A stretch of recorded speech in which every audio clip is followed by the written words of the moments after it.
अखिलेश के स्टैंड के बाद बीएसपी का अब साथ आना मुश्किल हो गया है। यूपी में इंडी गठबंधन के अरमानों पर मायावती फेर न दे पानी। इंडी गठबंधन में शामिल नहीं होगी बसपा। बसपा के अलग लड़ने का क्या होगा असर। मायावती 2024 में अकेले चुनाव लड़ने का फैसला। बीएसपी से गठबंधन का कोई इरादा नहीं। खड़गे। चलिए दोस्तों, इन सारी खबरों को बड़े विस्तार से जानते हैं और आप लोगों से विनम्र निवेदन है, चैनल को सब्सक्राइब करें, बेल आइकन जरूर दबाएं क्योंकि मेरे आने वाली वीडियो का लिंक सबसे पहले आपको मिलेगा। चलिए अब आगे बढ़ते हैं। बीजेपी को 2024 के लोकसभा चुनाव में सत्ता की हैट्रिक लगाने से रोकने के लिए 28 विपक्षी दल एकजुट हैं। उत्तर प्रदेश कांग्रेस के कुछ नेता बसपा प्रमुख मायावती को इंडी गठबंधन का हिस्सा बनाने की पैरवी कर रहे थे। यूपी कांग्रेस नेताओं ने मल्लिकार्जुन खड़गे, राहुल गांधी और प्रियंका गांधी की मौजूदगी में बसपा से गठबंधन किए जाने की वकालत की। कांग्रेस का बसपा के प्रति झुकाव को देखते हुए सपा ने मंगलवार को इंडी गठबंधन की बैठक में कांग्रेस के इस स्टैंड को क्लियर करने की बात उठाई। सपा के साफ शब्दों में कह दिया कि बसपा इंडी गठबंधन का हिस्सा बनती है तो फिर सपा खुद को विपक्षी गठबंधन के अलग करने की सोच सकती है। वहीं सपा द्वारा उठाए गए सवाल पर कांग्रेस अध्यक्ष मल्लिकार्जुन खड़गे ने साफ किया है कि अखबार की खबरें हैं, कांग्रेस से बसपा की कोई बात नहीं हो रही है। हमारा उत्तर प्रदेश में बसपा के साथ गठबंधन का कोई इरादा नहीं है। कांग्रेस पार्टी यूपी में अखिलेश के नेतृत्व में ही चुनाव में जाएगी। खड़गे ने इतना तक कह दिया कि यूपी में सीट शेयरिंग का फॉर्मूला भी अखिलेश यादव तय करेंगे। सपा की गठबंधन को लेकर लक्ष्मण रेखा खींचने और कांग्रेस के द्वारा यूपी में गठबंधन का स्टैंड क्लियर करने के बाद बसपा के साथ गठबंधन में एंट्री के दरवाजे लगभग बंद हो चुके हैं। ऐसे में बसपा और अगर अकेले चुनाव मैदान में उतरती है तो फिर यूपी में त्रिकोणीय लड़ाई होगी। ऐसे में विपक्षी गठबंधन इंडी के लिए यूपी में बीजेपी को हराना आसान नहीं होगा। दरअसल मायावती 2024 में अकेले चुनाव लड़ने का फैसला कर चुकी हैं। बसपा ना ही एनडीए का हिस्सा है, ना ही विपक्षी गठबंधन इंडी का हिस्सा है। कांग्रेस में एक धड़े की कोशिश है कि यूपी में बसपा अगर गठबंधन का हिस्सा बन जाए तो बीजेपी को हराना आसान होगा, लेकिन सपा इस पर तैयार नहीं है। सपा के स्टैंड के बाद अब मायावती को गठबंधन में लेने की कांग्रेस की उम्मीदों पर पानी फिर गया है। इसके साथ ही सपा और बसपा के बीच की दुश्मनी और बढ़ गई है और साथ ही गहरी हो गई है। बताया जा रहा है कि बसपा 2024 के लोकसभा चुनाव के पहले पार्टी अटकले पूरे दमखम के साथ चुनाव लड़ने की तैयारी कर रही है। इसके लिए बसपा जमीनी स्तर पर भी काम शुरू कर चुकी है। कांग्रेस और सपा मिलकर भी बीजेपी को नहीं हरा सकती। अखिलेश यादव के गठबंधन में रहने के चलते ही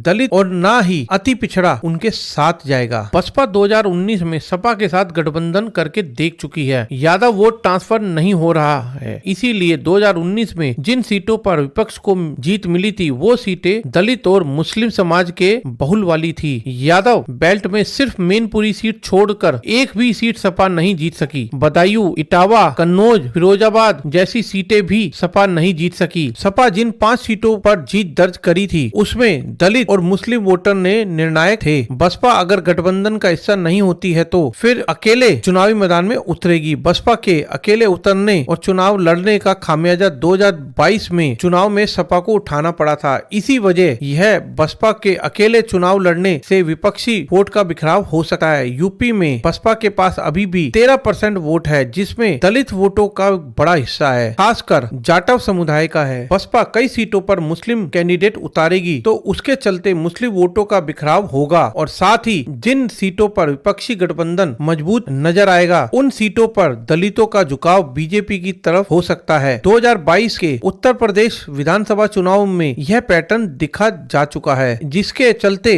बहुत अच्छा माहौल होने के बावजूद भी सपा चुनाव नहीं जीत सकी। 2014 के लोकसभा चुनाव में बसपा भले ही एक भी सीट नहीं जीत सकी, लेकिन सूबे में विपक्ष का खेल पूरी तरह से बिगाड़ दिया था। इस बार भी स्थिति 2014 जैसी बन रही है। ऐसे में सपा अकेले चुनाव लड़कर विपक्ष में खेल बिगाड़ने में सक्षम है।